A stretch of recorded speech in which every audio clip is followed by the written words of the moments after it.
Now trained on you, and I didn't actually touch it. And now it's just... Maybe they've given up on their goals and dreams, or maybe they don't have clarity around what they want and had expectations and I wanted them, just completely dissolved because I just realised, I'm getting goosebumps now talking about it, but so we say leave the set and forget of goal setting behind you, and we teach you the art of goal crafting and vision crafting. Sounds bloody brilliant. I love it. Cool. Well, I usually like to start with what are like 10 things that you're grateful for from this year. Okay. Just because I know, like, I guess it's that whole balance type thing, like if you're creating from a state of like feeling like you don't have something, or do you know what I mean? Like state of lack, state of need. Yeah. Or you're trying to avoid something that's maybe happened. So yeah, I like to sort of go, what am I grateful for? What's actually worked well for me sort of this year? So then I can sort of like, you can build on it, and then 10 whole things. We can do more. You got to be an overachiever. Because I know that there'll be at least 10 things, and the more that you dig, the more specific you become, like the better, because it then you actually really connect with, like, getting into the emotion of the gratitude. Yeah, 100%. Okay. Yeah, I can deal with that. All right, cool. So you can use pen, you can use Texter, I don't care. Oh, Texter. Oh, now you got me thinking already. I'm like, woo. Yeah, well, that's what I love. Like, just, it's not about making it look pretty. It's just getting it out of your... So get out of your head and into your heart. Sounds a bit corny, but... Say it with passion, come on. Out of your head and into your heart. Yeah, own that corniness. Bring on the cheese. But I think sometimes we get so stuck into our head, or we're that logical and thinking based, that we become disconnected. I totally live in that zone, unfortunately. So yes, I hear you. 100% I hear you. Awesome. When's the last time you did your vision board?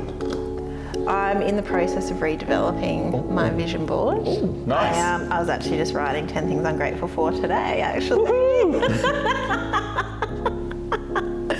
And the last couple of weeks have been big reflection sort of weeks in terms of, looking at the vision that I had for the year and how it sort of transpired, and Yep. And taking the bits that were like... Yep. And even the failures that were still like... Yeah, well, I think one of the beautiful things that I found, like, I think we all go through it, that, we can have that self-judgment or expectations, and something that I sort of worked through was like, if I perceived that I'd lost something during the year, where was it actually in my life? Because we don't actually lose, nothing's ever lost, it just changes form. Changes form, yep. And so, last week as I was working through that, I just had a beautiful moment of like all the self-judgment or the feeling of failure, because, there were some things that I had expectations and I wanted them, just completely dissolved because I just realised, I'm getting goosebumps now talking about it, but that's awesome. It was that moment of I've got exactly what I wanted and what I needed. And I think even when you're creating your vision and your vision board, like, it gives you, I guess it's setting that intention, but sometimes there's foundations or other things that need to sort of come in order to build aspects of it out as well, like as you're living it. So I think it's just acknowledging and appreciating that, Is it like you get like doing the vision board sets you up on a pathway? The pathway, like the vision that you have, isn't necessarily exactly what will come to pass, but being on the journey to get that vision will take you where you need to be. Yes, and sometimes I think there's learnings or insights and lessons we need to experience in order to build it, so it comes at a certain point, but it's just, And I think it's cool too, like I've had conversations with people, and I do this as well, like when you're looking at your vision, it might not feel like it's coming to fruition when you look at it at times. I've never been there. But Like, you've got to look for the small things and the small things regularly, and I think that's with the gratitude. And I'm also going to get you to do 10 things you've achieved this year as well, because Oh God, all right, 25 it is. that's harsh. Well, you'll feel like when you start to see it though, because there'll be small, tiny things that you're doing in your life. And I remember talking to someone once, and they were like, "I've just got this vision of like having this resort and like having all these people coming and whatever else." And I sort of said, "Well, you've kind of already created that. It's just in a smaller form. It's just not at the size that you've got in your mind, but you're actually creating it." So it's so important to, I think, sit and reflect and look at like, well, how is my vision coming to life?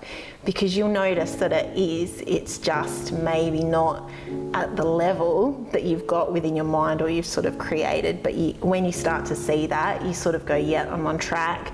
And you don't necessarily feel like you're failing, because if we've got a big gap of like where we are and where we're expecting ourselves to be, then that's, you can set yourself up to feel like... That's the trap I fall into a fair bit, actually. Yeah. Because I'll have these big grandiose ideas, like what I'm doing now. But yeah, keep going. And yeah, if it doesn't reach the levels I've got in my head, I get disheartened. I'll get melancholy, like, fuck it, it's not working. Spit the dummy, throw the baby out with the bathwater, all the rest of it. Yeah. But yes, I can see what you're saying. It's like looking, like if your end goal is like the pinnacle of a mountain, you're just not at the pinnacle yet, you're still climbing towards it.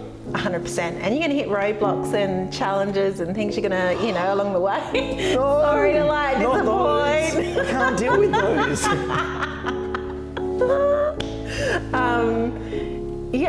But I think, and something that I try and do like every month, at the end of the month, is just go through like, what have I done that's helping me grow that vision or live that vision? Because then when you start to acknowledge and appreciate that, it kind of helps bridge that sort of gap. It's like those touching emotions. back in. Yeah. Awesome. So yeah, 10 moments of gratitude, and then also do 10 achievements. And they're there. Like, Yeah, I'm even sure this they are. today is like a step towards like your vision and what you're trying to, what you want to create. 100%.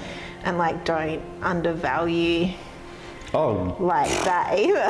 No. Do you know what I mean? I probably wouldn't have consciously thought of it in that moment. Yeah. I've been grateful, and now I'm just more like, get shit done, Yeah, rather yeah, than sitting in 100%. gratitude with it. But Yeah. it's a good point. Yeah. I like that. Yeah. I even think of like when you're doing achievements, like they don't have to be massive.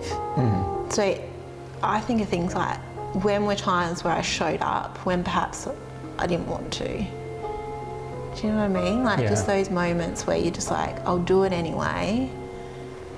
Yeah. It's like almost like finding things like... There's definitely a family thing where I feel like I stepped up. That's cool. And got uncomfortable and changed who I wasn't as selfish as I might have been in the past. Yeah. So that's definitely one that kicks in. Yeah.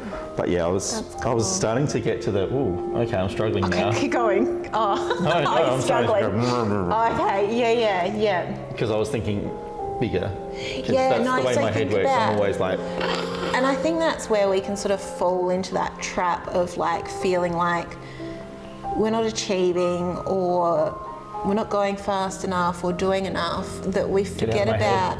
Yeah, get out of your head and into your heart. no, I mean, get out of my head. You're like saying exactly. Oh, I gotcha. Because like the things that, and I think sometimes too we can get caught in comparisons, but sometimes what might seem like a small thing could be huge for you. Do you know what I mean? 100%. Like, so it's finding just those Little things. Yeah.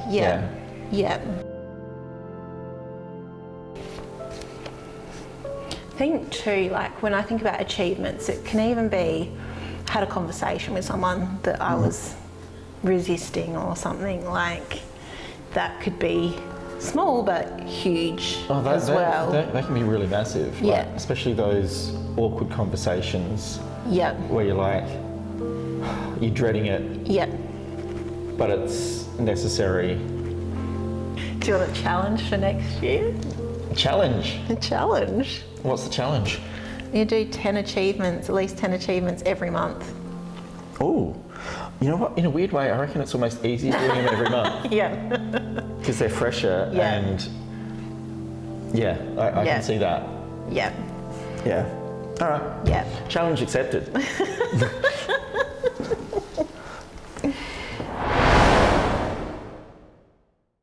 Oh, now we get to the. It's pretty good. I was going to say to the fun part, but it's all fun, I think. But Some that's people probably think my idea of fun. They're like, oh. well. I like that you don't take it. It's like you're happy to have a laugh. I mean, you laugh at anything, so Yeah, I like that helps. But like you're happy to laugh through the process, which I think is brilliant. Yeah. Personally, Cool. like it's not like get your vision, do your vision. Well- It's like just and it's Go with the flow. It's teased out and it's it feels so far it's feeling like a very good Okay, process. cool. So where it goes from here. And what I know sometimes too, like you might get your vision board completely done today. It might just be the beginning that it evolves over the next couple of weeks and stuff like that. Because I know I spend a couple of weeks usually piecing mine together and Unless you've probably done it a few times and you're updating it, and then it's probably a little quicker. But otherwise, you're pulling stuff from all different areas. yeah. I guess it's trying to make sense of where your brain's at, really, isn't it? Yes. And get it cohesive and in alignment. Yeah. Something that I've found that's really quite powerful too, and I've started to introduce, is like when you create your vision, asking yourself what's it going to take to achieve it. Yep. And looking at it from not just the pretty stuff but the challenges and things like that, because I think that helps you become more certain that, okay, like, yeah, I'm going to face this, but you know what, like, that's what I really want. Like, that's You're willing to go through the 100%. slog to get to the other side. Yeah. Yep. And then looking through your life, and this was really cool, like I did it for myself, looking through your life, when have I actually experienced those challenges? Or when have yeah, I already that's a good gone one. through it?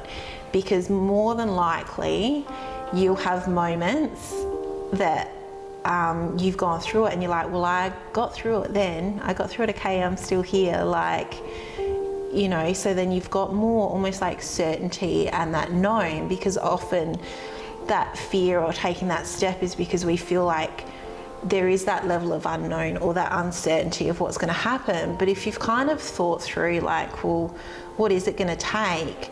And you know what, like, I did that. So you kind of, it helps bridge that gap, if that makes sense. Even if you've done it on a smaller level, to know 100%. that you've gone through something similar, Yeah. so you can, it gives you confidence that it's just like one more step. Yeah. One more step. Yeah. It's just going to be like a slightly bigger scale.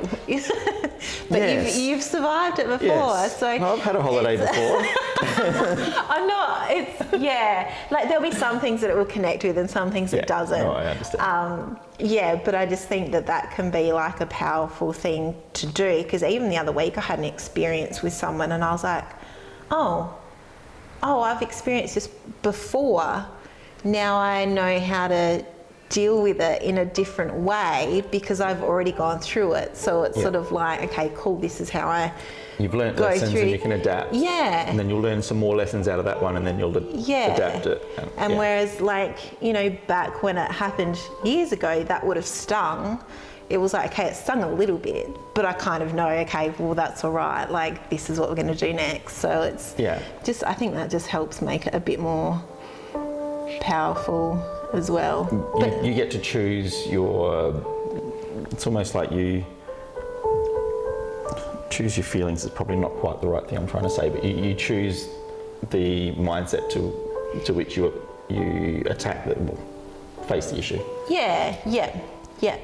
I mean, I'm not saying we're always going to be prepared, 100% prepared or whatever else. I quit, I'm Sorry. done. But I just think sometimes it can help, knowing. No, that makes 100% sense. I like that. Anyway, I'll let you get back to 10 things. So what sparked your journey? Like where did you even hear about vision boards? Oh gosh, that's a good question.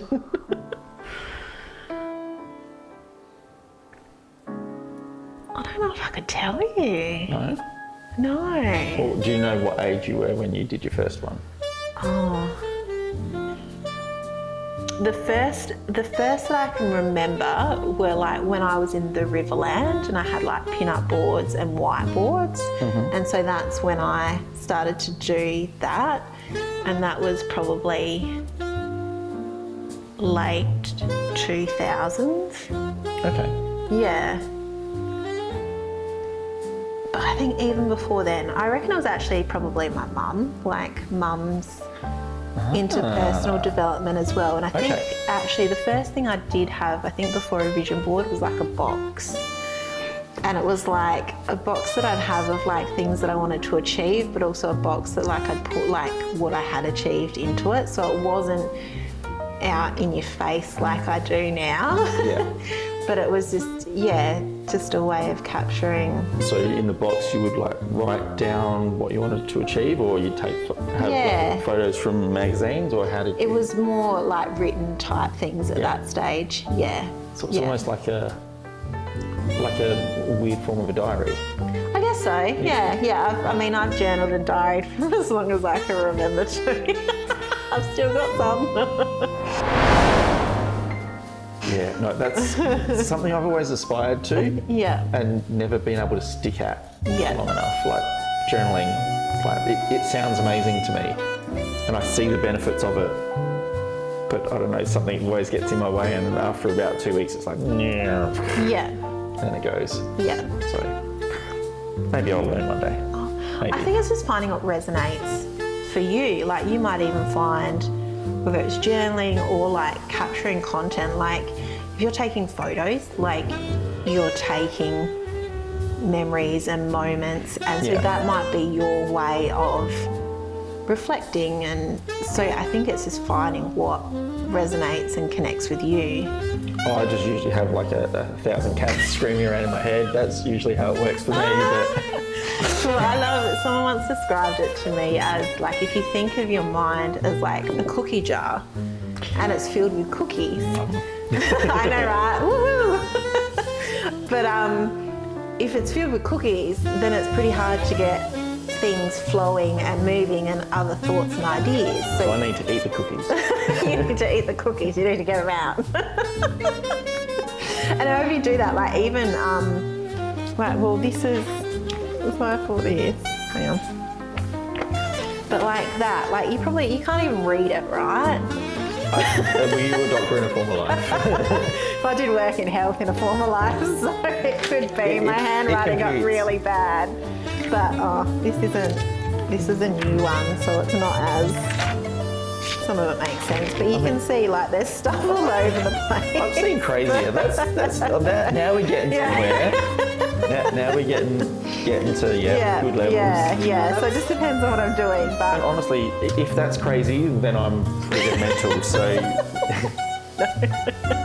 well, I did something. I had a big piece of cardboard like that the other day, and I was just trying to get out of my head like something I'd been working on, and it was just like all over in these clumps. Like it kind of made sense to me. If someone else picked up, like, oh, what's this? But so just find what works with you. But I sort of say brain, even if you just brain dump. I think sometimes people get stuck with journaling because they have an expectation of the outcome.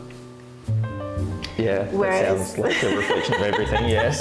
That's a good point. Yeah. So if you've got an expectation of what the outcome is, then that's when, especially if you've got those perfectionist tendencies and stuff like that, you're like, well, I'm not getting the outcome that I want, so what's the point? But if you just use it as a space to just dump what's in your head, and then you can make sense of it, or it just gives you that headspace to keep moving on, with what it's you like, want. like a filtration system. Yeah. Okay. Yeah. And so, you've journaled pretty much your whole life. Yeah, I'm not going to say Not every day, really. No, like I'm probably more consistent probably last 2 years. Okay. But it's not an intentional thing. It's just like I just pick it up when I want to get stuff out of my head. Yeah. Yeah. Okay, that's Yeah. good. Yeah. That's probably, it's probably a nicer way for someone like me rather than expecting to do it every day. Yeah. Because once I start expecting that, then the moment I haven't done that for one day, I kind of go "Rah," and get grumpy with myself. Yeah. Yeah. Yeah. Yeah. Whereas it's just something that's there when it's needed. Yeah. Yeah. When you want to choose to, and find, like you might find that it works for you at certain times, or like you create some connections or correlations with when you want to use it, and you get a feeling of, okay, this is a good time to just pick up a notebook and just dump, and you can do It's a beautiful that. pink journal, by the way. Oh, it's new. Oh, is it? I go through these probably once every 2 months to a quarter, and it's like, But you like writing in the book? yeah. Because I've got like a little scribey pad, which is perfect for me because I've got so many ideas that just go freaking everywhere. Yeah. And when I've got those, I might be writing a journal for something, and then I write something really weird and random in the next page, and it's like, I can never find it again. It's like, what the Well, I've got so these are my special journals. Yeah. So these are things where it's like big learnings or like gratitude and things like that. Mm-hmm. And then I've got just your Spyrex or whatever you call them, like. Oh, you go down to that way. Yeah, I do, right? Where I just that's where I just scribble things, or I'm trying to figure stuff out. Yep. And then I'll translate. I get told off by people, but I'm like, that's just how I work and function, You get right? told off for what? For distilling? Yeah, down from what you've done. spending time rewriting things. Like I'll have a conversation with someone and we'll go through so much information and you wouldn't. It looks like chaos on a page, like someone threw up words on a page. Isn't that why you go through it again? I do, exactly. So I can make sense of it and stuff like that. And they're like, oh, do you spend a lot of time? I'm like, well, that's just how I function. Like, that's what works for me. But wouldn't that, like when we learn something, we usually take a bit on, but we really only take a small percentage of what Yeah. we've learned. Yeah. But by you taking your notes, you're already increasing it a little bit. Yeah. But by you then distilling those notes down, you've Yeah. upped that up again. So Yeah. it's timely, but it actually saves you time. Yeah, 100%. And I think too, like I'm very visual. So like when I organise it into a certain way, it's almost like I can snapshot that in my mind. So As a then it's reference. easier to recall Yeah. as well. And that's why I love the vision board as well. It's like once you've sort of looked at it a few times, it's like you've got that visual reference point, even if you're not in the same room as it, but you can like bring it up into your mind. It's like looking at a picture, like a Yeah. Kodak picture Yeah. in your mind. Yeah, Yeah. yeah, yeah. So That makes sense. Yeah, yeah. I like that. All right, Cool. so if All I've right. done gratitude and I've done Yeah. achievements, there was Awesome. the third one, wasn't there? No, No? we're good. Oh no, you were just teasing me about a third one. All right, fair enough. I love it. I got sucked in. So now we actually get to prepare for the vision board. So this is kind of, I don't know if you can read these. And I know people are different in terms of how they think. So some people are like super big vision and they find it hard to strip that to detail. Other people are a bit more detailed. So I've just kind of designed this as different questions to ask yourself to get thinking differently. Okay. But also to help you wherever you're at, whether you are detailed or very big picture, or whether you want to drill down more, or whether you need to go up more in order to function, is what I say. Yeah, I tend to be a bigger picture thinker. Yep. I like looking at detail as well, but I don't like looking at procedure. Yeah, gotcha. So I miss that middle step. I'm happy really low, I'm happy really high. That middle section just evades me. Sounds familiar. Nice. I don't Kindred spirit, I love it. I don't know if it's like a creative thing as well sometimes. Like, Potentially. well, yeah. It's just so boring to me. I can't do it.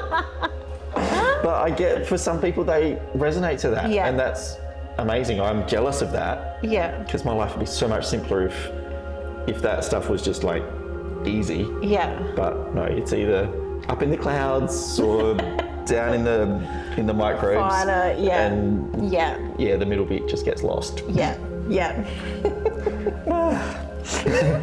You're not alone. That's good to know. So, cool place to start. So your vision, like, what do you love to do? What are you inspired to do? It sounds like you've already got like I have vision a evolving. decent vision in my head at the moment. Yeah, cool. At least in one part of my life I do, Yeah, cool. So what could be really good is if you've got a vision in one area of your life, then what might help today is go, well, what's important to focus on in other areas of life that's going to enable me to grow that vision? Does that make sense? It does. Is it a bit of the be do have kind of principle? Yeah. Because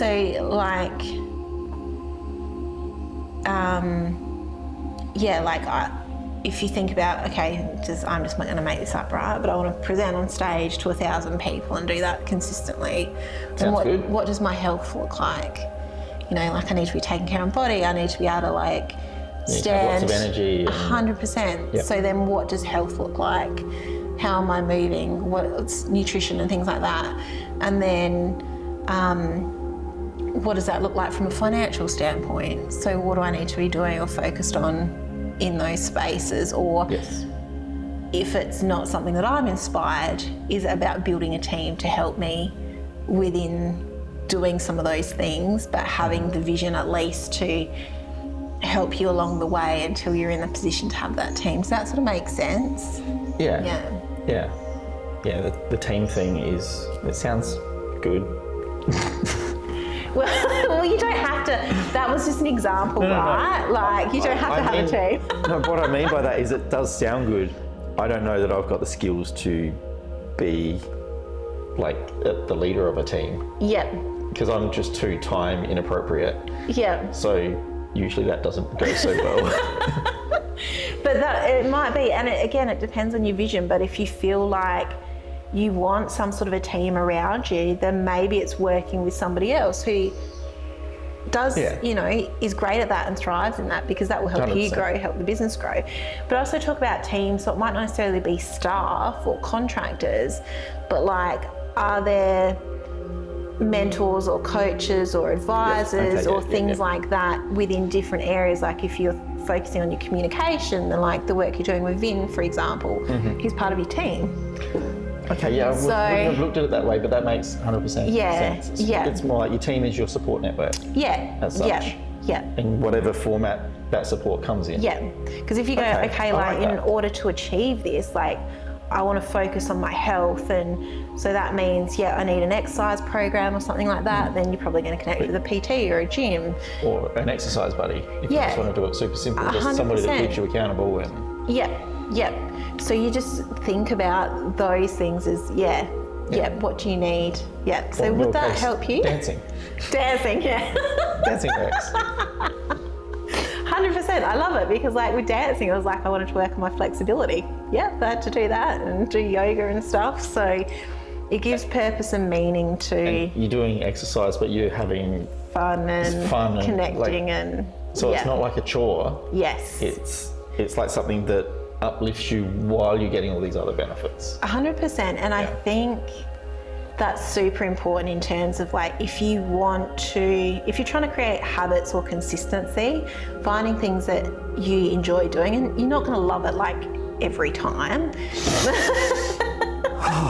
My vision's already broken. I'm like busting bubbles today. God damn. Here I am thinking I'll get a motivational pep talk. No.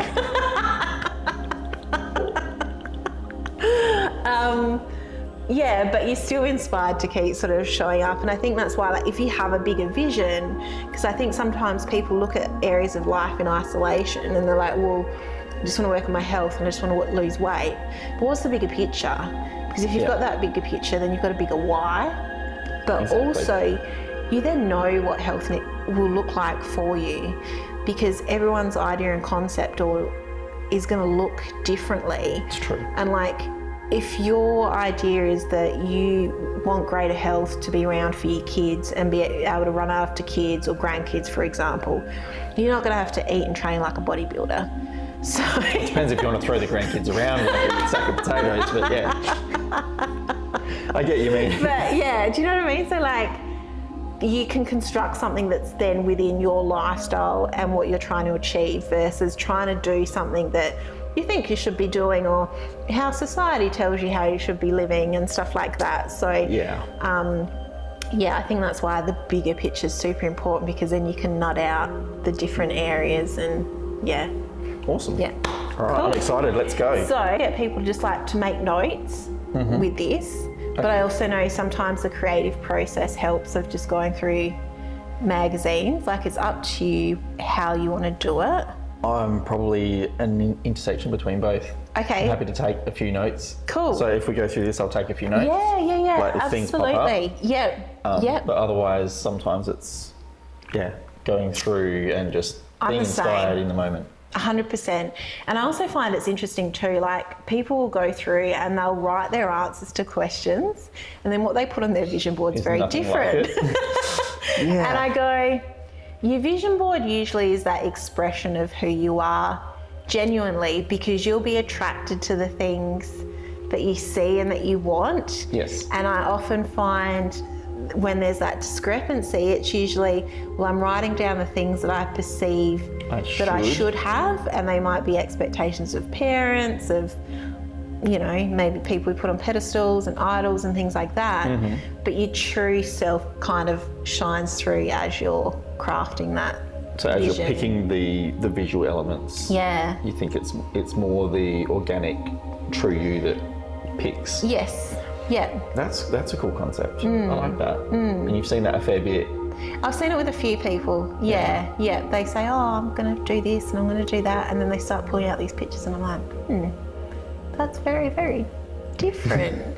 But I can see this in you, of what you've put together. So it's cool. But then the process of doing the writing the notes is kind of like a halfway, can be, for the right person. It's like a getting stuff out, which probably they needed to get out so that it's like not blocking their thought process. Absolutely. And I think, like, not to discredit that either, it's because sometimes it's, well, some people are like, I don't even know what I want. So it's sort of I've been there. Getting you thinking, and then you go, well, then you can start looking for what you want. Because if you think about it, if I say just go up to those magazines and just, you know, create your vision, you just be like, where do I start? 100%. So having the questions and things like that and just taking some notes then helps you to like hone in on, well, what does that then look like for me? So 100%. Yeah, I think it works different ways. And what about for you? What's yours? My vision. Well, what do I love to do? What do you love to do? I love, this is what I sort of evolved the other day, I love translating knowledge and information into visual and creative forms that help people connect with themselves and others. That sounds very formal. It does, I know, but it's like, I was doing some work the other day and that's just sort of what came out, and that's just how I think I live my life. Like, that's the purpose of the vision board. It's like, how do I translate the knowledge that I have, that you've got within yourself and what you want, how do we make it visual so that it actually connects with yourself, and then you're driven to take action and achieve it and live it. So because I don't remember, you might know the percentages, I don't, but I think most humans are visual thinkers, aren't we? Like, we're visually stimulated before, like, hearing and touch and all that sort of stuff. 100%. And one of the reasons why we do the vision board side, so I call how a lot of people do goal setting is the set and forget method. So Anyway, what were we talking about? But it's like, if you think of like, if I asked you to think of your favourite book and go to your page with your favourite paragraph on it, and ask you to recite for me word for word what that paragraph is, right? Okay. It's hard. Yeah, I was going to say, you're talking to a butterfly. It's like, I like it, it goes in, it comes out, and it's like, he's left some sort of impression, but I don't remember anything. Yeah, right. But then if I ask you to think about your favourite movie and go to your favourite scene of a movie. Okay, it's a little easier. Yep. And when you think about it, you've probably got emotions attached to it. You probably can recall what's going on in that moment. Or have a thought about what else might have been happening in life at that moment. Yep. Sometimes I'll connect through that sort of stuff. So like even a smell or a song, a bit of a movie, it's kind of like a touchstone. It's somehow, I remember everything that's happening around in that moment as well. Yes, yeah. So that's why we do the vision board side, because we say, well, most people do goal setting like a book. They write down their goals, they put it in their drawer, on their bookshelf. Exactly, right? I don't know, yeah, it's all in here, it's in here. But then where is it when you're like going through challenges? Where is it when you're setting up your life and, when you're planning things and things like that? Whereas your vision board, because it's visual, and when you do it to the point where you are emotionally connected to it and it resonates with you, it's like more of the movie scene. Yep. Right? And then the cool thing with your vision board, and what I do suggest, is people to visualise themselves in the different moments that they've sort of crafted on the vision board, to attach it to music. Okay. To attach it to a story that you can create to go with it. Because then it's a lot more memorable, and it doesn't matter whether you've got your vision board in your face, Got other anchor points. Yeah. That's cool. And it's like the movie scene. It's like I've got that snapshot in my mind. And I remember one day walking out of a bookstore in Rundle Mall, and the song that I'd anchored my vision board to started playing. And because of the music triggered the vision. The vision, because of that, it created all the emotions that came with what am I here to do. And so that's just like a really cool way of awesome. And engaging all the senses, like you sort of said before. It's like, I love it, because I've done a vision board before. I've done two, technically. Yeah. But I haven't gone through that process of connecting with it in multiple ways, so I can see how that would be really useful. I like that.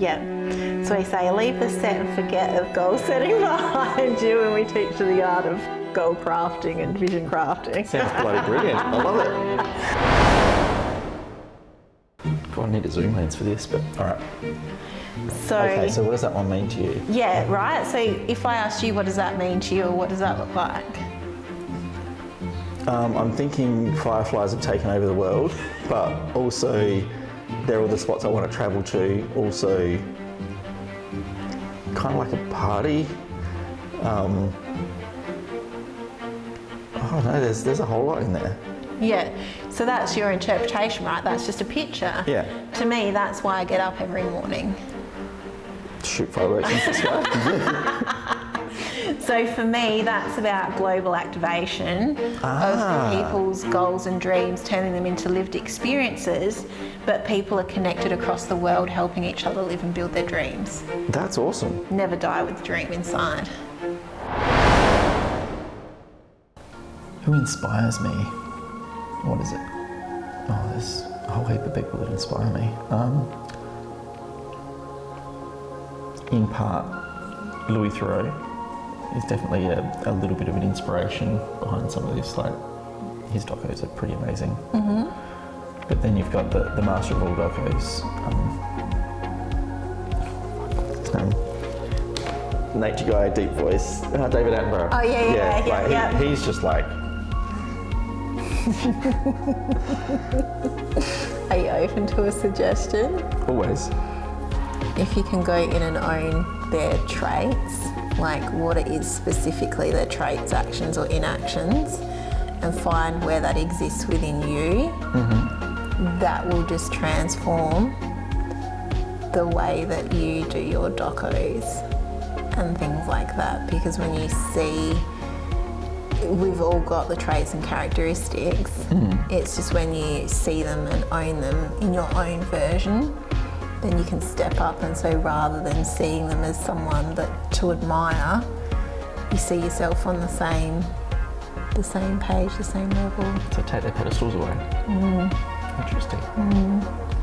It's powerful. It is. No, that's really good. I like that. Yeah. It's basically, just instead of going, they inspire me, and just leaving it there, it's why do they inspire me? What specifically about the way they go about whatever they do is inspiring? Yeah.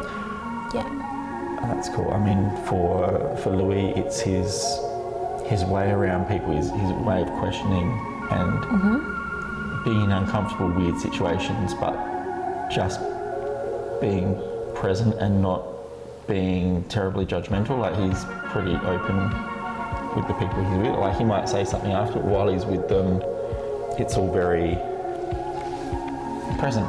Yeah. He's just trying to understand them. He's trying to connect with the people he's talking to. Yeah. So that is inspiring. Yeah. And that's not something I've found easy in my life necessarily. So I guess that's why the inspiration is there. Yeah. With David, it's just his zest for life and unmutable curiosity. Yeah. It's just that like passion, the absolute passion for what he loves. Yeah. And again, that's something I don't think I've felt deeply in my life. Like, I'm interested in heaps of stuff, but I'm not deeply passionate about any one thing. So I don't think I've held on to that sort of feeling for a particularly long time ever. Yeah. Whereas he's in his mid-90s or whatever he is right now, still going, and still living strong. So when you get because there's probably a few things there, but when you get them specific and can see a specific moment, and then you can go in and own it. So even more drilled down than that. Yeah, Okay. yeah. So for example, I love sports docos, and I was watching the David Beckham one that's just been released, and there was a moment there where he wasn't allowed to train with the group. He was basically ostracised and had to train on his own. And I was like, what is it about me? Like, what is it about that moment that got me? And it was like, he keeps showing up regardless. Oh, hang on. He would keep showing up when everyone else would give up. And so... That's inspiration. Yeah, like I'm getting goosebumps now thinking about it. But as soon as I connected with that, because it was very specific and I could see it, I was like, where in my life have I kept going when everyone else would have given up? And then that was I could then just start pinpointing all of that, and I was like, shit, I'm just I can see that in myself as much as David Beckham, right? And it's even the negative traits that we perceive in someone, if we're holding on to that can hold us back from growth. And that's been a big shift for me, that there's been things that have challenged me, like people that are, something I did earlier this year was, it was people giving differing advice, they were just inconsistent with the advice they were giving, and it was driving me nuts because it was hard to make decisions. But then when I owned that, it transformed the way that I thought.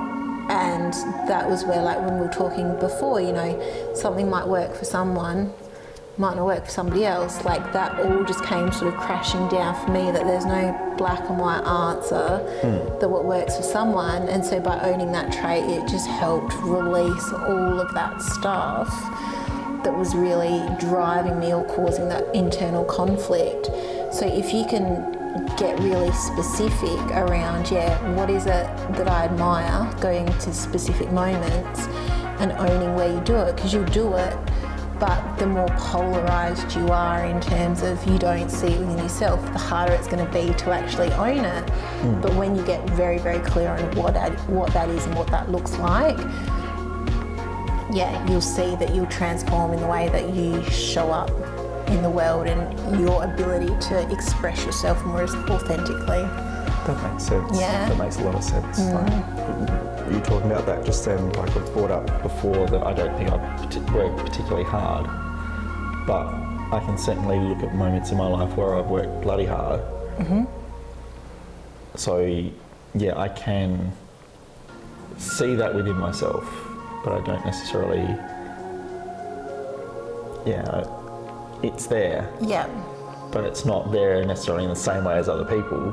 Like Yeah. it seems to be for shorter, more intense moments Yeah. of working hard rather than consistent, Yeah. everyday sort of working hard. But what you're maybe not seeing is when you're comparing, you're seeing that side of them, but then there's the opposite side to them. And when do they not work hard? When are they inconsistent? I only see their social media, they work hard. I know, right? I gotta love social media. But that's the thing, like when you can not just own what you see in someone else, but when you see that they display the opposite, as well.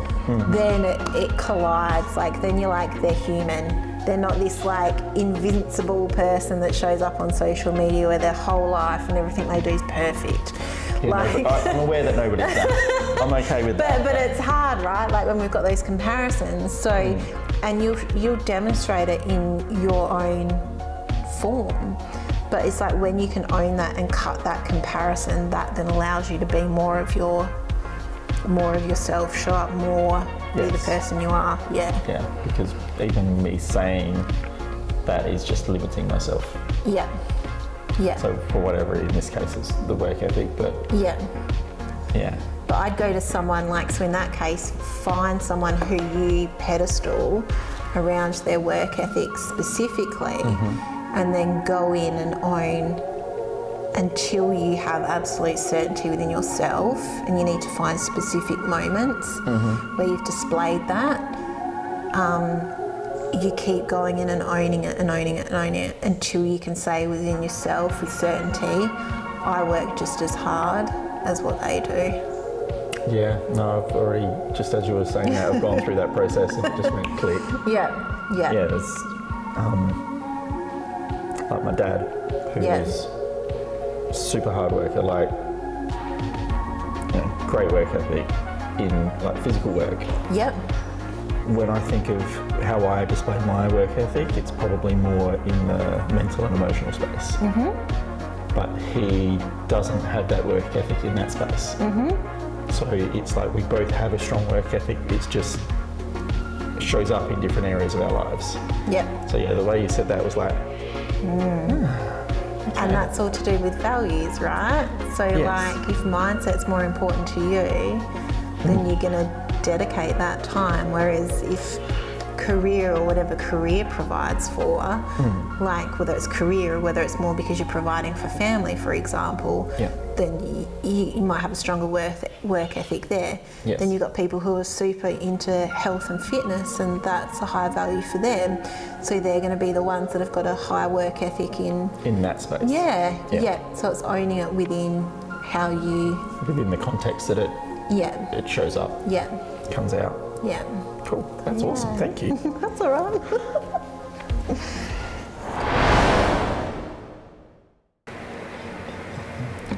One of my favourite quotes, words and sayings that remind me of my greatness, what I'm working towards and achieving. Oh, there's so many freaking quotes that are amazing. You just hear a couple and it's like, but one that I heard recently that, I don't know why, I've probably heard it before, but it's never resonated, and it did just maybe a week or so ago, was life is happening for me. Yes. So that's a good one. Yes. Yep. So I'll write that one down. And one of the cool things, like when you've got clarity around your vision or a greater idea of what your vision looks like, and you can see it, when you're having moments that are challenging you, ask yourself, like, how is this experience or this challenge helping me to live and grow my vision? Yeah. Because then it's like, okay, like you said, life's happening for me, not to me. Yeah, I mean, that's just, for me, yeah, I've probably always been, oh, life's happening to me. Yeah. You know, shit happens kind of Yeah. philosophy. Which is what we hear, right? In society, that's, Yeah. But when I look back, those challenging moments, even if they've taken me a long time to get past, those challenging moments are the moments where I've grown. Yes. So those challenging moments, when you really look back on it, are moments that are happening for you, Yeah. so that you can grow, Yep. which is cool. But it's a weird paradigm shift if you haven't seen it. 100%. To just, because it just completely, it's a 180 degree Yep. way of looking.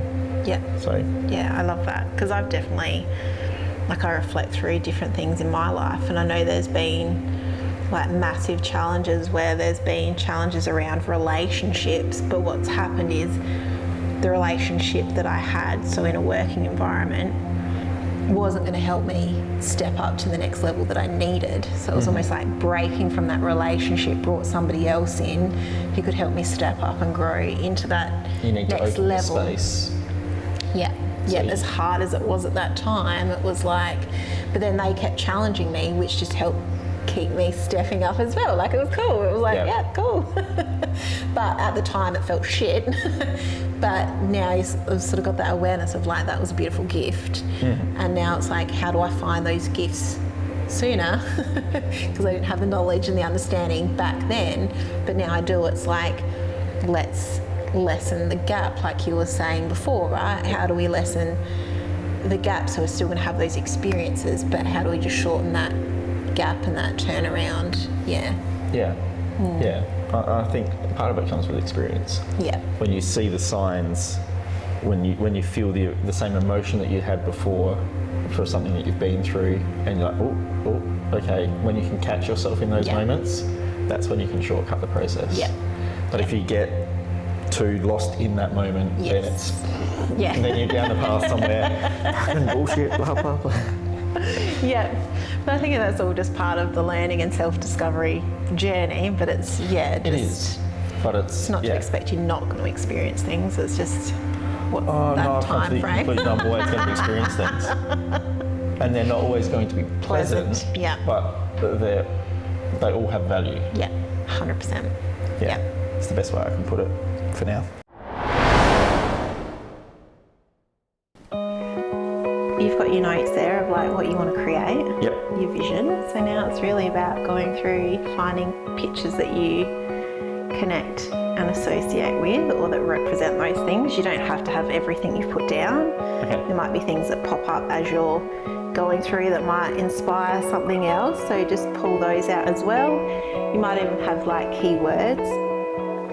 Something I sort of encourage people to do is have like a theme word for the year or a keyword for the year that you bring everything back to. Okay. So whether that's, something like, it can be like courageous, or it could be bold, or could be inspiring, or just something that resonates with you and what you're wanting to achieve. So it's guide and shine. Guide and shine. I like it. Yeah. I mean, guide resonates, but I think my keyword is courage. Yeah, cool. Just simple as that. And then that's like, if you have that as your keyword, then every time you go to take an action or make a decision, it's like, you can ask yourself, am I being courageous in this? Is this gonna, so it just comes back to courage, and then it helps to drive that. Yeah, and if you're doubting yourself, just have the courage. Just apply courage, because it's so easy. Yeah, just fly off the edge of the cliff, that's all right. I mean, I do that anyway, but usually that's through stupidity rather than courage. But, same. Well, for some people, they'd perceive that as courage. And then there's others that are perceived as stupidity, like, each to their own. Perception is a beautiful thing. The last workshop I did, I had a couple come.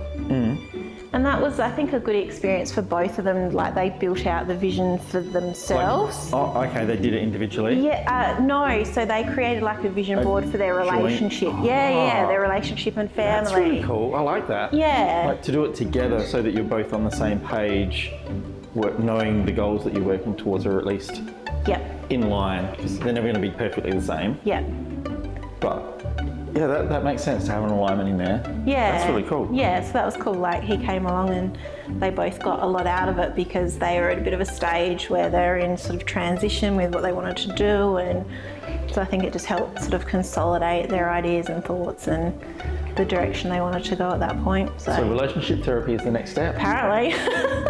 And what sort of people do you want for, like, so you've got at least 3, like, so you've got personal, business, relationship. Have you got any other stratas that or categories that you're wanting to bring in? Well, I've got a family vision board, or I've adapted it for more that sort of. So like the relationship expanded to the family? Yeah, well, it's more helping kids map out what they want. So I've constructed it in a form that, from about the age of 8, that they can sort of basically build out their own vision and vision board for themselves. Cool. But then, they can have work together with their parents as well, because often, sometimes we can find parents have goals or aspirations or dreams for their kids, but maybe that's not exactly what aligns with the child and their interest and stuff like that. So it's a way of helping create conversation and common ground, and then how do we work together as a family to help you, help me. That's excellent. Yeah, so that can be a big point of conflict in a lot of families where, either a child has a really strong opinion of themselves and that causes friction, or they don't have a particularly strong, and it goes through a little bit easier, but it causes problems later down the line once they get to know themselves a bit better. So I like that. That's a good way of opening up communication. Is pretty much most of it at the end of the day. Yeah, 100%. That's cool. Awesome. Yeah. Got a few things on the cards. It does sound like it.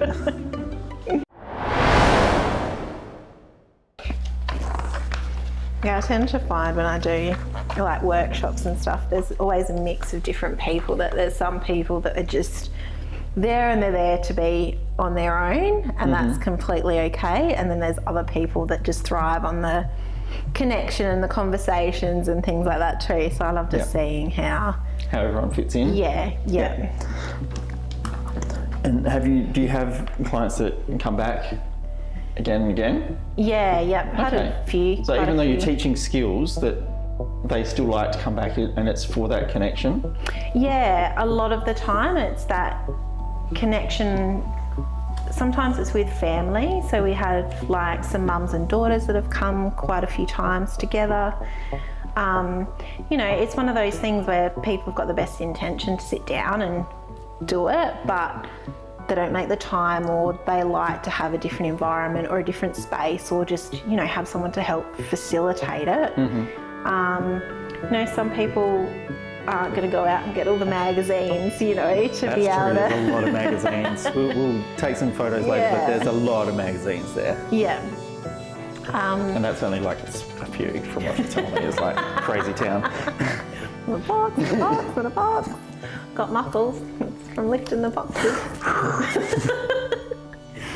And I think even though I sort of use a similar framework each time, like I sort of go with the flow with who's in the room, what's coming up for them, what they're working on, and using those to share learnings, insights and things like that, because I know if it's, going on or for one person, or they're having that experience or whatever else, there's more than likely that somebody else in that room is going to connect with the conversation and stuff like that. So you get new information even if you've done the process before. And I think even if you've done the process before, we go through different stages within our life that things will connect and resonate at different points of time, or you're going to be in a different place than when you were 6 months ago, 12 months ago, 2 years ago when you did it. That like there's always an opportunity to keep evolving it and expanding it. And that makes sense. Because like every time you do any skill, you pick up a new interpretation of it. Yes. A new excellence at it, whatever it might be. Yeah. So it makes sense. But I also get the whole people not making time for it, but once they commit to doing it with yourself, then they've committed that time. Yes, yeah. And so then it's booked out. It's Yep. not like it can't be sort of squeezed in with other things. It's like, no, we're taking this time. Yeah, yeah. Yeah, whereas if you do it on your own, there's always something in the family that's pulling you here or pulling you there Yes. to distract you. Yeah, yeah. What I often say, it's like that sacred time for yourself where it's like you can cancel out the noise of the outside world. And, you know, some people have said it's like I have that freedom to explore and to dream big of my goals and my wants that maybe I don't have in the usual sort of environments and things like that I'm into. So, Yeah. yeah.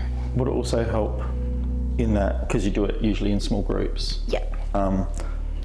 everybody's in that same energy zone, so everybody's kind of almost feeding each other's like connectedness to what they're doing, and like the willingness to stretch a bit deeper and look a bit further and push themselves past their limits a bit more. 100%. Yeah? Yeah. Yeah, absolutely. Yeah, because I guess, and especially if there's a lot of conversation around, that conversation opens up ideas for people, Yeah. and then that leads to another comment, opens up something for somebody else, and yeah, everyone's just bouncing off each other. Yes. Yeah.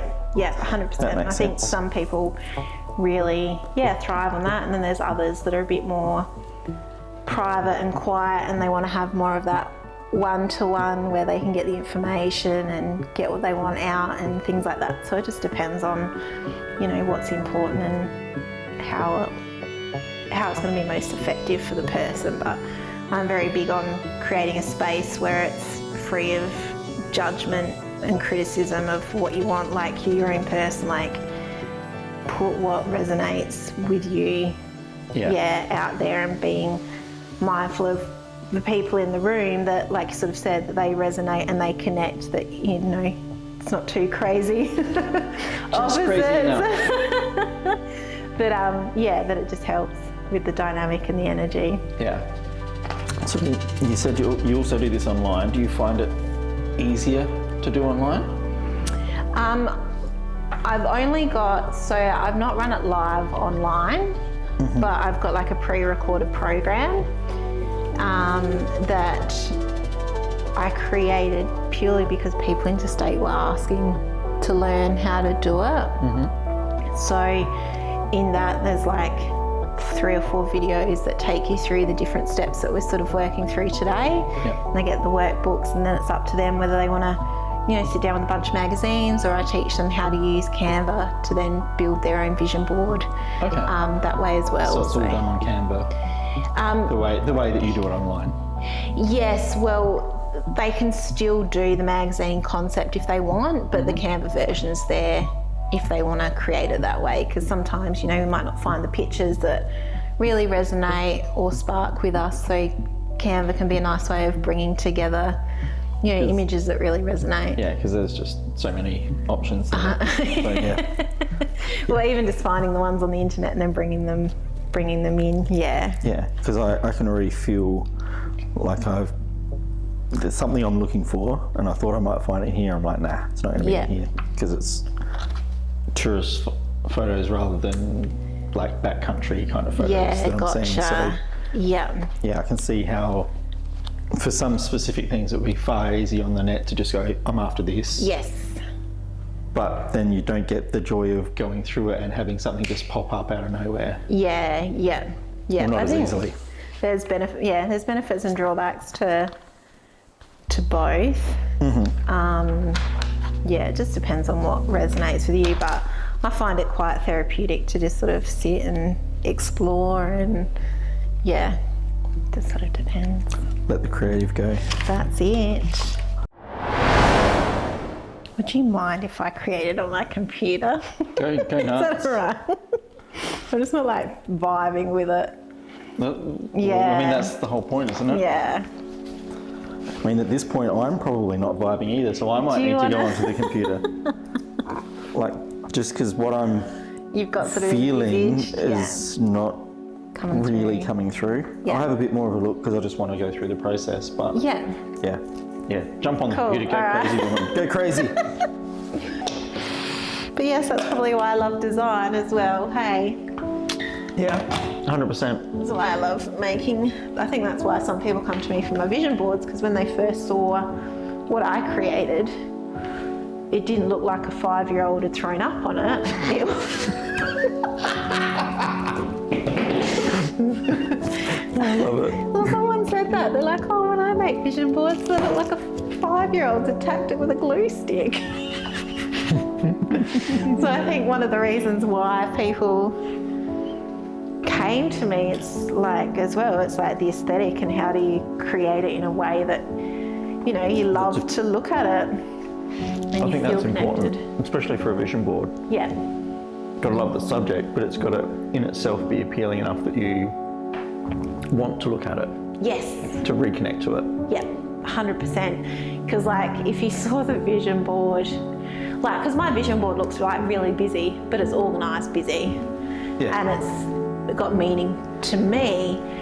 But if you saw, you know, how I used to create it, it would have, like I look at now and I just go, wow, that was like really like crazy and So a bit more chaotic. yeah, overwhelming, I guess. Whereas Yeah. now it looks overwhelming, but I've just created a bit more of a structure in, It looks overwhelming to me because I'm not familiar with it. yeah, Whereas because you're familiar with your whole process and you've put every piece of it there, yeah, every piece is familiar, yes, which yeah, makes the whole, even though it's complex, it still makes the whole of it more familiar yeah, and more approachable. Whereas coming at it from an outsider's point of view, it's there's a lot there. It's really dense, yeah, and so my immediate reaction is oh, too much. yeah, Like I don't want to dig into the detail because I'll get lost. yeah, Kind of a feeling. But when it's your own thing that you've brought to it, I can see how that works really easily. yeah, But I think also for me, the way my brain works, I get lost in the details particularly easy anyway. yeah, So having a vision board with less elements and making those elements be stronger yep, makes sense to me. perfect, yeah, yeah, that makes absolute sense.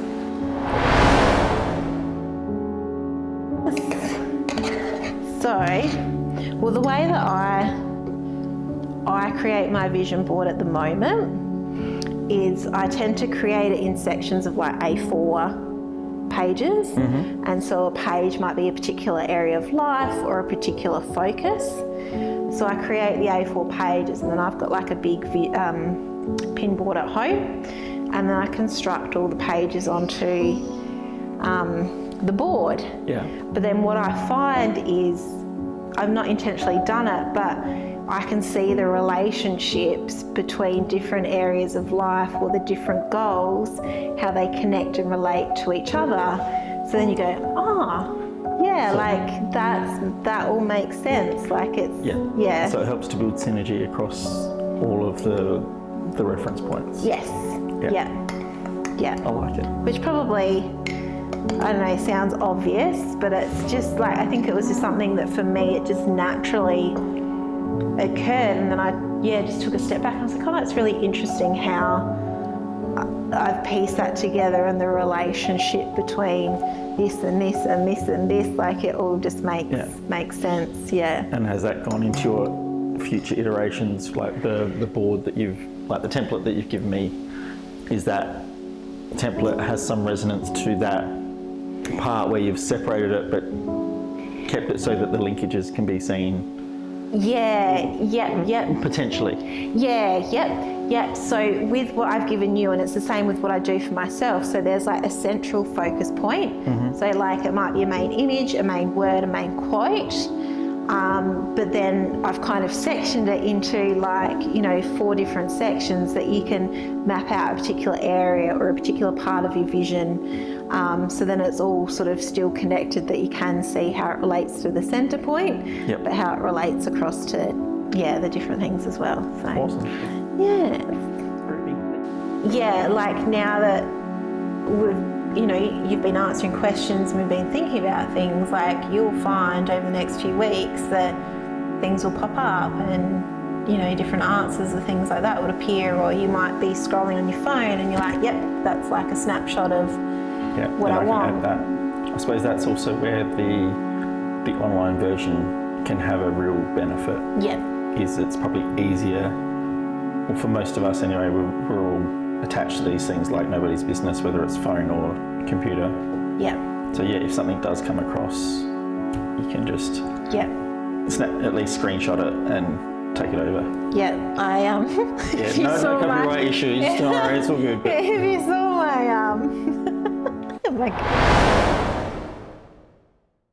before, like if you do start creating goals based on something that you've experienced, so you don't want to experience again, and you're avoiding it, like no matter what you set for your goals, you're going to run into that anyway. So until you learn, and it's, you know, it can be a hard thing to do, but until you learn to love that experience or what it is that you don't want, you'll find it hard to create what you do want. Yeah. That's a sad truth that I've come to understand. Yeah, but it's all what you run away from comes in. Yeah, it's like a rubber band. It's like you keep trying to run away from it, but eventually it'll... Nasty. But the more you know yourself, or you're clearer on who you are, and I think we all go through different points in our life where we can take on other things from other people, that it can create that bit of fog. So it's more likely going to change considerably if you're under a lot of the fog and you're being pulled between different other people's ideas and visions, whereas the more you understand yourself and being able to chip away some of that stuff, the more your vision is going to probably stay along the same path. Like it might change, but it's not going to be an excessive like swing, if that makes sense. Yeah. But I still see value in it, basically for like, because a lot of my life I didn't have a strong vision. Yeah.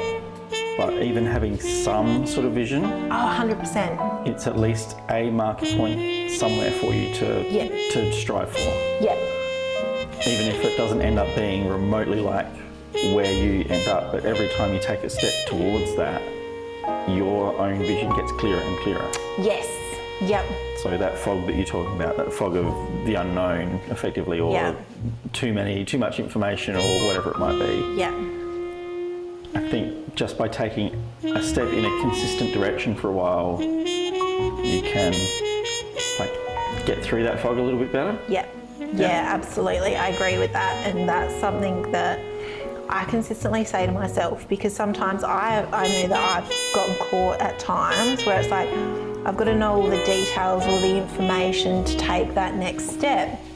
But when you know where, or you've got an idea of what you want, where you're going, and you take that step, you get the information you need in order to take the next step.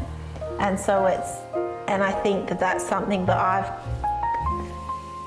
I've struggled with in the past, but I'm starting to learn to love it as a part of the process, that the more I take step, or the more I show up, the more I get rewarded for it, the more I get the answers and information, and it just keeps me moving forward. Whereas if I sit there and I'm trying to get all the answers and figure it all out, then I'm just a sitting duck, not really getting anywhere except paddling around in circles in the pond. Well, yeah, information without action is useless. Yeah. But I think sometimes we sort of go, oh, well, once I know everything, or then I'll do it, or once I'm fit enough, I'll go to the gym, or, you know, like those types of things. Like we're waiting, but that time's never gonna come. So it's like falling in love with the process of, I'll take a step, but with that step, I'm gonna get feedback that's gonna help me take that next step. And that's where you're gonna get the best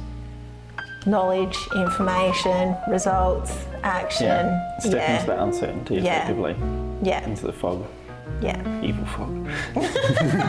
Damn you, fog. Evil but useful fog. Yeah. Yeah. Yeah, no, that's cool.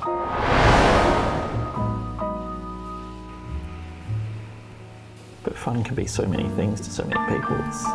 And I think that's the thing with your vision boards as well. It's like getting really specific on what does it mean and look like to you. Because I think that's where people can get a bit stuck or lost is that they expect it or think it should look a certain way. Whereas if you look at it from, well, what does it look like for myself, then you're more likely going to achieve it because you're not going after somebody else's vision or concept of what that means. And hey presto, I think I'm done. Woohoo! Easy as that. Look at you go. We've done. It's the longest session you've ever had in your life, but I was just like, it's taking you like an hour to put it together like that, and I've done like 5 hours before. Did you pass phase 2? I passed phase 2. I didn't even realise I got past phase 1. That's awesome. Do you want the last section on how to use your vision board? Yes, I need that section. The rest of it's useless without that section. Like I'm sitting here basking in the glory going, I'm done! I'm king of the world! All right, stage 3. What's happening in stage 3? Stage 3 is all about implementation. Implementation? This is where the Like I have to magic do something happens. with this? Oh my God. Well, you can sit on a beach and pray, but I'm not sure that's going to bring all of your... Well, I think that's part of what my next year is about anyway, weirdly enough. But yes, Well, I hear what you're saying. No. Well, you can still do that. There's nothing wrong with that. But you might need to do a little bit more. Well, in your praying, no. So, I guess the first thing is put your vision board somewhere that you're actually going to see it. Okay. Step number 1. Everyone loves a good step number 1. Step number 1. So, yeah, put your vision board where you're going to see it. So, Yes. So on your computer front screen, on your home screen for your phone, Yep. on a board in a hallway or in your bedroom or something like that. Yep. Perfect. Any other special spots that are really, really good? Well, you could put it on your windscreen of your car, but that'd be a bit illegal. Be the last thing I see. Just driving towards my dreams. Don't worry, Mr. Police Officer, I'm not distracted by this at all. And they thought phones were dangerous. Okay, edit that bit out. No, so just somewhere that you're going to see it every day, basically.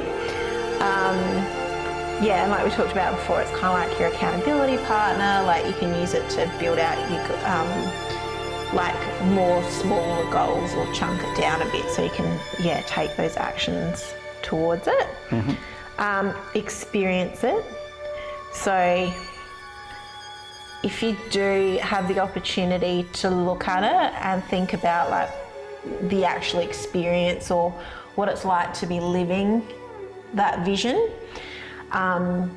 then set that sort of focus, like when you're looking at the images. You can even write a bit of a story, like, so sometimes I like to write a story of, you know, either what it looks like living the vision or the story of like where I am today to living that vision, because that sometimes helps bridge the gap. It sometimes helps identify some of the actions and steps like that that you might want to do in between. Okay. But it also helps to create that emotional pull again, so you can read your story or your vision as well, to connect it with your vision board too. And like I mentioned before, you can use music as a bit of an anchor as well. So if you connect your vision board to a song, to a story that you've created, then to a particular feeling sometimes. I'm not so great at picking that, but I know some people can like feel things in a certain part of their body with regularity when they have a certain feeling, and it will be like a trigger. Yep. So whatever works for you, 100%. And then that way you can use your vision board as a trigger. You can use a song as a trigger. there might be times that you're experiencing that feeling that you're sort of anchored in there as well, that you're like, oh, like I connect with it as well. So it helps to strengthen that. Because the cool thing is, like, if you think about, I don't know, have you seen that clip with Novak Djokovic? Which one? It's something like I am the Wimbledon champion or something like that. From when he was a kid? Yeah, well, it's like a video of now, but how he envisaged being the Wimbledon champion when he was younger. And it was all like being in that moment of being presented with the trophy and having that like mini trophy. And so it's like experiencing it and feeling it now so that it helps, you know, keep moving things forward. Like even if you're meditating, for example, on your retreats and things like that, like you can meditate on the experiences, what your vision is, what you're feeling. Take action. Oh, I know, not it's action. the fun one. It's the fun one. I mean, I made the board. Isn't that the action I need to make? I know, you're already there. You're there, it's done. Oh, see, she said it. I'm good. I'm gold, people. I'm done. Ask for help. Takes a team to bring a vision and life to actuality. So be okay to ask for help. And like we said before, the team doesn't necessarily have to be your employing staff team, but who's around you that, And I would probably add from my point of view, I mean, you might have something more to add, but be selective with who you choose to ask for help. So, you know, sometimes telling your vision to your parents who have always had a different idea of what your life should be is probably not the right way to go until you're at least a fair bit further down the line. But to friends and other people that will support you and just encourage you, that makes more sense. Yeah. And I think too, like remembering that we'll always have people who'll challenge us and support us. So I know sometimes when people don't understand or they don't connect with my vision and I've shared it, that's kind of like the fuel to keep going. So it's like, you know what, like, no, I've got this. So yeah, like sometimes you do want to be aware of who's on your team or who you share it with, because it sucks when people just start shooting down your vision. But then I think that's also a reflection too of, well, maybe they've given up on their goals and dreams, or maybe they don't have clarity around what they want and they've been caught in the social norms and stuff like that. And so you going after what you want and what your vision is will inspire, whether it's them or whether it's others, to go after it as well. So No, I agree with that. I think partly where I was coming from was, say, if people are just starting on this journey and they're just getting a clarified vision. Whatever you can do to not knock yourself, or to keep yourself on the path.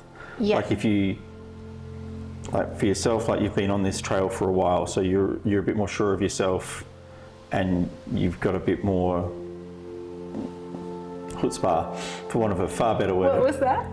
I said chutzpah, but I don't even know. I thought you said foot spa. Well, I mean, you may have one of those too. I don't know. That's between you and your wardrobe. I mean, it's not really my place. But no, you know who you are. You've got some strength of character and some, you know, you're willing to go, yeah, you're my fire, fuck you, kind of thing.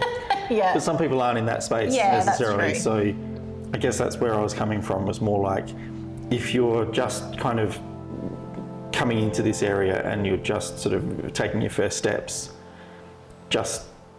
you'll tend to know the people that won't support you or will shoot you down. Just avoid them. And just get yourself started first. Pretty much what I'm saying. Then when you've got the fire inside you, and speak to anyone. Then when they piss you off, you'll just be like, Chani, come on. I still, like, don't get me wrong, like I still have moments where it hurts, and there's moments like you're not going to expect, even with a vision, that you're always going to stay on path, because sometimes part of it is we need to go off track a little bit to get ourselves back on track, or to get it bigger or clearer and things like that. So don't set yourself up with the expectation that once I get super clear on my vision, like life's going to be better, life's going to be easier. It's, yeah, I know, right? Just another fucking bubble pop today, Chani. You're on fire. Yeah. That's how many bubbles are we up to now? I know, right? Should have been counting. The reason why I talk to that as well is because they're things that I've fallen into in the past that if we're not aware of it, then, and that's when you can be achieving what you want, but then still feeling unfulfilled or unsuccessful or like you're failing and stuff like that. 100%. So yeah, it's just having that awareness, but yeah, like you said as well, depending on where you're at in your journey, it all just differs, but embrace the journey. I think I've skipped a step anyway. Oh, let's go back. We can't skip a step. No. Well, no, I've skipped forward. Because I think that's like number 7. So number 5 is just reflect. So,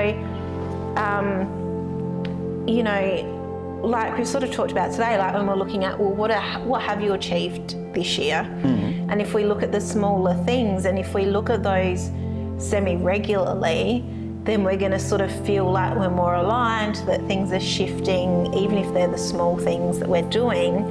Then if we wait a whole 12 months to go, oh, well, what did I achieve this year? Or I've been beating myself up for the last 3 months because I'm going, I don't feel like I've achieved anything, but really you're leaving this breadcrumb of achievements along, and until you appreciate those things and who you've become in the last 6 months, 12 months, 2 years, that's a big thing. So think about like what's working well, you know, how far you've come, what you've actually achieved, what you've overcome, who you've become, because you'll have strengthened, you know, probably strengthened, become more resilient, whatever else to where you were 12 months ago. Yep. Gratitude, we talked about that, but that's just finding gratitude for yourself and for those around you.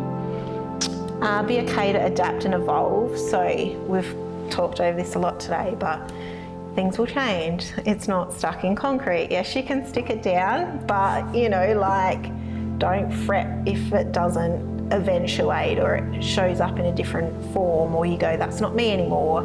That's perfectly okay. So, and the last one is embrace the journey. I like to quote Eminem, you only got one shot. We do. Yeah. So just enjoy it. Bang. Thank you very much. Thank you. That's been awesome, Chani. Oh, I loved it. Oh, that's good. I'm glad. I've loved sharing it with you, so I appreciate it. Oh, look, I got a DiMartini quote. Do you want it? Oh, DiMartini quote to finish. Eminem and DiMartini. We're going out with a bang, people. Fuck yeah. I mean, I'm surprised you're not out there singing the Eminem. You can lose yourself in the music, the more. You know, I could do a rendition outside. Just get my little like inner gangster. Get that money gun out. Oh God, sometimes I wish I could just, I have so many creative ideas. I'm like, oh, that'd be really good for marketing, wouldn't it? And I'm like, how do I pull that off? But anyway, DiMartini, the reality is whatever you are looking for is at the same time looking for you. It all starts with believing before seeing. And I think that's a cool thing with the vision board. It's like now your brain's tapped into looking for those things that you've put out there, but it's now going to help you find the opportunities, to help bring it to life. I love it. That's so cool. Awesome. Thank you. That's Thank been great. you. Oh, my pleasure.